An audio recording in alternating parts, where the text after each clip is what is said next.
नमस्कार, स्वागत है आपका। आप देख रहे हैं द न्यूज और मैं रानी गुप्ता आपके साथ। आज दिल्ली से बड़ी खबर सामने आ रही है शराब घोटाला मामले को लेकर के। बता दें कि दिल्ली में आम आदमी पार्टी के सांसद संजय सिंह के आवास पर ईडी ने छापेमारी की। सुबह सुबह ही ईडी की टीम इस छापेमारी के लिए सांसद संजय सिंह के आवास पर पहुंच गई, लेकिन इन सब के बीच में तमाम पार्टियों के रिएक्शन सामने आ रहे हैं। खासकर आम आदमी पार्टी की बात करें तो आम आदमी पार्टी का यह कहना है कि हम डरने वाले नहीं हैं। तो वहीं दूसरी ओर अब जो है वो दिल्ली के सीएम अरविंद केजरीवाल और आम आदमी पार्टी के संयोजक का भी रिएक्शन देखने को मिला है। उनका कहना है कि ये जो घोटाले हैं वो बस एक काल्पनिक घोटाले हैं। हर बार इनके द्वारा हम पर आरोप लगाए जाते हैं, कभी सड़कों पे घोटाला कर दिया बोलते हैं, कभी शराब में घोटाला कर दिया बोलते हैं और कभी बोलते हैं कि बस खरीदने में घोटाला कर दिया। लेकिन आज तक 1000 जगहों पर छापेमारी की गई है, लेकिन 1 रुपया तक बरामद नहीं हुआ है। और ये भी वही चीजें होंगी, भले ही छापा मारा जा रहा है लेकिन कुछ भी नहीं मिलेगा। आपको बता दें कि इस छापेमारी को लेकर के रिएक्शन देते हुए दिल्ली के सीएम अरविंद केजरीवाल ने कहा कि पिछले 1 साल से देख रहे हैं कि तथाकथित शराब घोटाले का शोर किया गया है, लेकिन इसको एक भी पैसा नहीं मिला है। करीब 1000 से अधिक छापे मारे गए हैं और कहीं से भी कोई रिकवरी नहीं हुई है। कभी बोलते हैं कि क्लासरूम घोटाला हुआ, बसों की खरीद में घोटाला हुआ। उन्होंने हर चीज में जांच करा ली है। अब संजय सिंह के यहां भी कुछ नहीं मिलेगा। अगले साल चुनाव आ रहे हैं और बीजेपी को लग रहा है कि ये हारने वाले हैं, तो ये हारते हुए आदमी की हताश कोशिशें नजर आ रही है। यानी कि उन्होंने इसका ठीकरा बीजेपी पर फोड़ दिया है और ये कह रहे हैं कि बीजेपी आने वाले चुनावों में हार रही है, जिसकी वजह से ये रेड मार करके वो अपनी हताशा जाहिर कर रही है। फिर चाहे वो संजय सिंह के आवास पर रेड पड़ी हो या फिर कल न्यूज क्लिक से जुड़े पत्रकारों के आवास पर रेड पड़ी हो। सुनिए दिल्ली के सीएम अरविंद केजरीवाल इस रेड को लेकर के क्या कह रहे हैं। ये पिछले 1 साल से हम लोग देख रहे हैं कि तथाकथित शराब घोटाला इन्होंने शोर कर रखा है। अभी तक एक भी पैसा कहीं इनको मिला नहीं। इतनी बताते हैं 1000 से ज्यादा रेड हो चुकी, इतने लोगों को गिरफ्तार कर चुके, कहीं कोई रिकवरी नहीं हुई है। जैसा कि मैं पहले भी कह चुका हूँ, हमारे खिलाफ इन्होंने इतने आरोप लगाए। कभी बोले कि स्कूलों में क्लासरूम घोटाला हो गया, कभी बोले कि बसों में घोटाला हो गया, बसों की खरीद में घोटाला हो गया, कभी बोले कि सड़कों में घोटाला हो गया, कभी बोले बिजली में घोटाला हो गया, कभी बोले पानी में घोटाला हो गया। हर चीज में इन्होंने इतनी जांच करा ली। ये शराब घोटाला, तथाकथित शराब घोटाले का भी पिछले 1 साल से जांच चल रही है, अभी तक तो कुछ मिला नहीं है। तो संजय सिंह के यहाँ भी कुछ नहीं मिलने वाला। बाकी चुनाव आ रहे हैं और 2024 के चुनाव में इन लोगों को लगता है कि ये लोग हारने वाले हैं, तो एक हारते हुए आदमी के आखिरी डेस्परेट कोशिशें नजर आ रही है। ये जो सब चल रहा है, कल पत्रकारों के ऊपर हुआ, आज संजय सिंह के ऊपर हुआ, अभी देखो चुनाव तक कईयों के ऊपर होंगे, हो सकता है आपके ऊपर भी हो जाए। उम्मीद है मनीष सिसोदिया के साथ करोड़ों लोगों की दुआएं हैं, करोड़ों बच्चों की दुआएं हैं, करोड़ों पेरेंट्स की दुआएं हैं। तो हमें पूरी उम्मीद है कि सुप्रीम कोर्ट से न्याय होगा। वो तो करेंगे।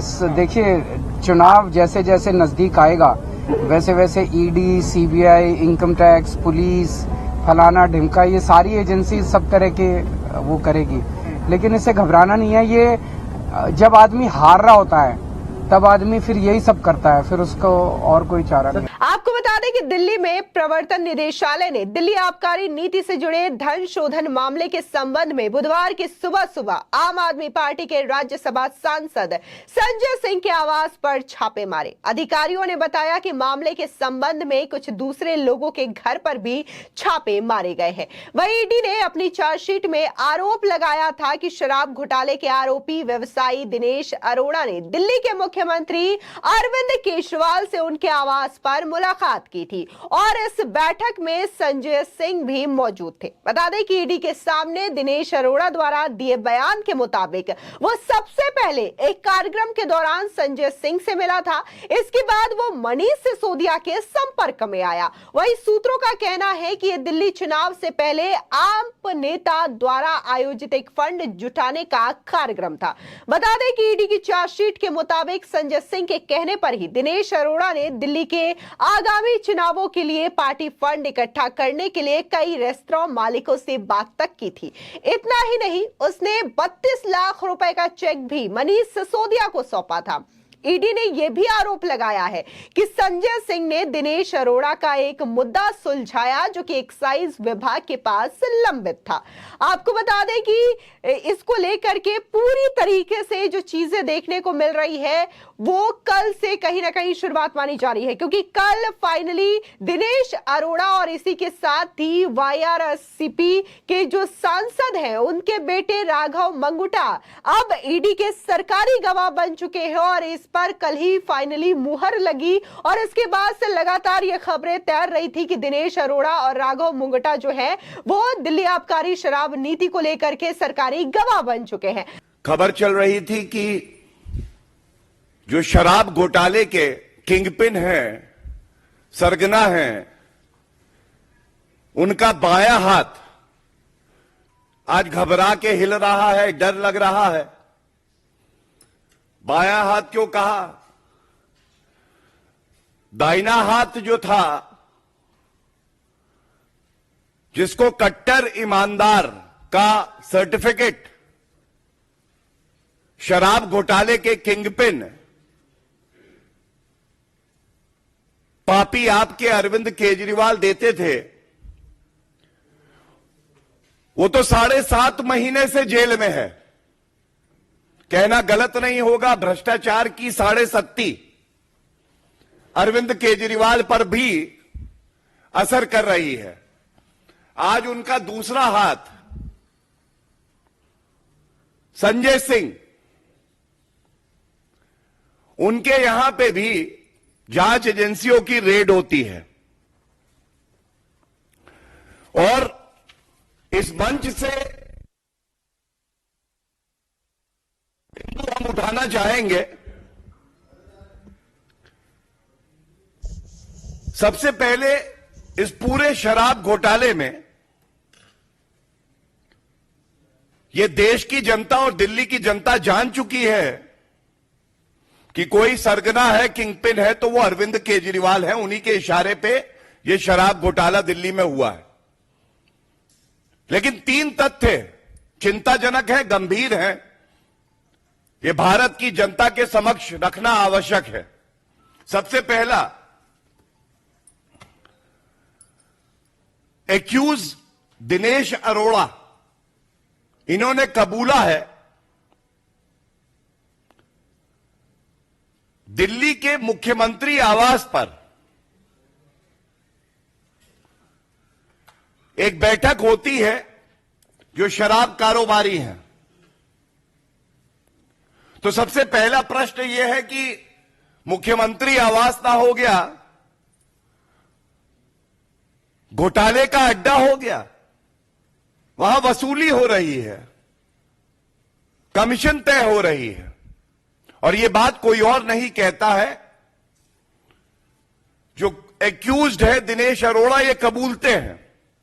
अब ऐसे में उनका सरकारी गवाह बनने का खबर आना और अगले ही दिन संजय सिंह के आवास पर छापे पड़ जाना, ये कहीं ना कहीं बड़ी खबर के तौर पर देखा जा रहा है, क्योंकि कहा यह जा रहा है सूत्रों के हवाले से कि जाहिर तौर पर दिनेश अरोड़ा और राघव मंगुटा ने बड़े खुलासे किए होंगे, जिसकी वजह से ईडी की टीम सुबह सुबह संजय सिंह के आवास पर पहुंच जाती है। इसी के साथ ही आपको बता दें कि जो ईडी ने बाकायदा चार्जशीट दायर की है उसमें यह कहा गया है कि कैसे संजय सिंह ने ही सीएम अरविंद केजरीवाल से दिनेश अरोड़ा की मुलाकात करवाई थी और फिर ये जो मुलाकात का सिलसिला है वो आगे बढ़ता रहा। वहीं दिल्ली बीजेपी आज सीएम अरविंद केजरीवाल के खिलाफ विरोध प्रदर्शन कर रही है। दरअसल बीजेपी की ओर से दिल्ली आईटीओ चौराहे पर होर्डिंग्स लगाए गए हैं।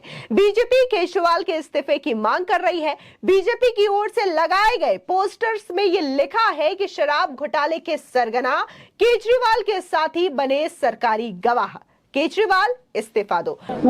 मनीष सिसोदिया साल भर से जेल में, कोर्ट कह रही इनको बेल नहीं मिल सकता क्योंकि इनके दोष हैं और अरविंद केजरीवाल इन दोषियों को तरह तरह से बचाने में लगे हैं और दिल्ली का विकास ध्वस्त हुआ है।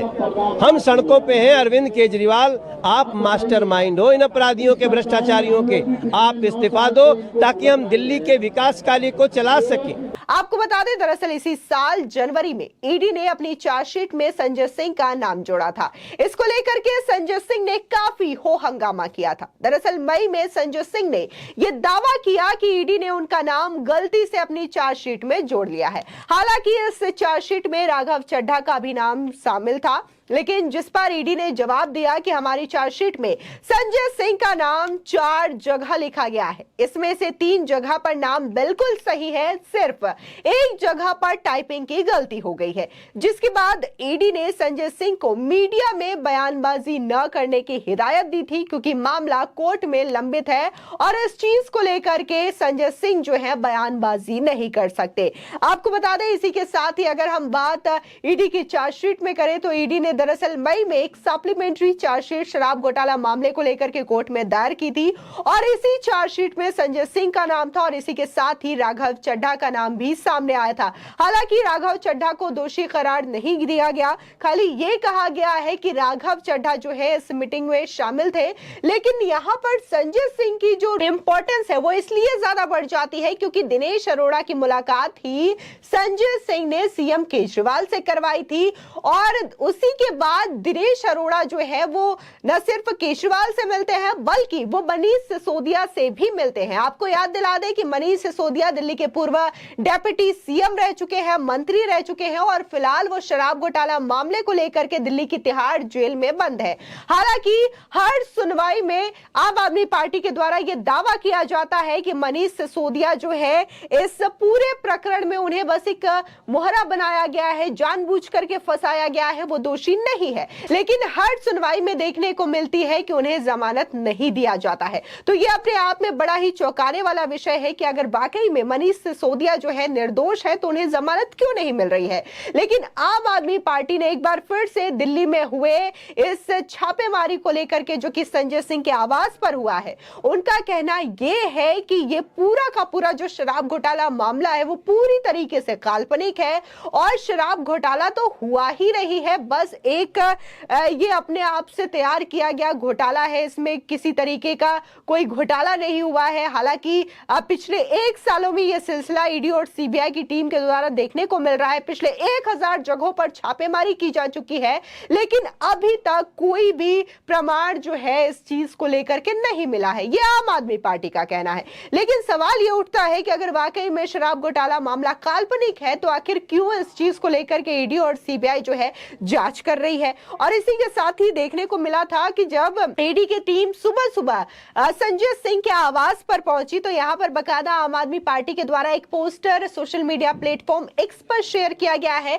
जिसमें संजय सिंह एक पोस्टर के साथ नजर आ रहे हैं और इस पोस्टर में लिखा है कि फक्कड़ हाउस में ईडी का स्वागत है, यानी कि संजय सिंह ईडी का स्वागत करते हुए भी नजर आ रहे हैं। फिलहाल इस पूरे मामले को लेकर के अरविंद केजरीवाल का भी रिएक्शन सामने आ गया है और आपने भी उनका ये रिएक्शन सुना कि कैसे वो ये कह रहे हैं कि समय समय पर बीजेपी उन पर आरोप लगाती है और अभी भी चुनाव आने वाले हैं, जिसकी वजह से उनकी हताशा दिखा रही है और इसीलिए कभी वो पत्रकारों पर रेड करवाते हैं तो कभी संजय सिंह के आवास पर। फिलहाल इस पूरे मामले को लेकर के आपकी क्या राय है, हमारे कमेंट सेक्शन में जरूर बताएं। धन्यवाद।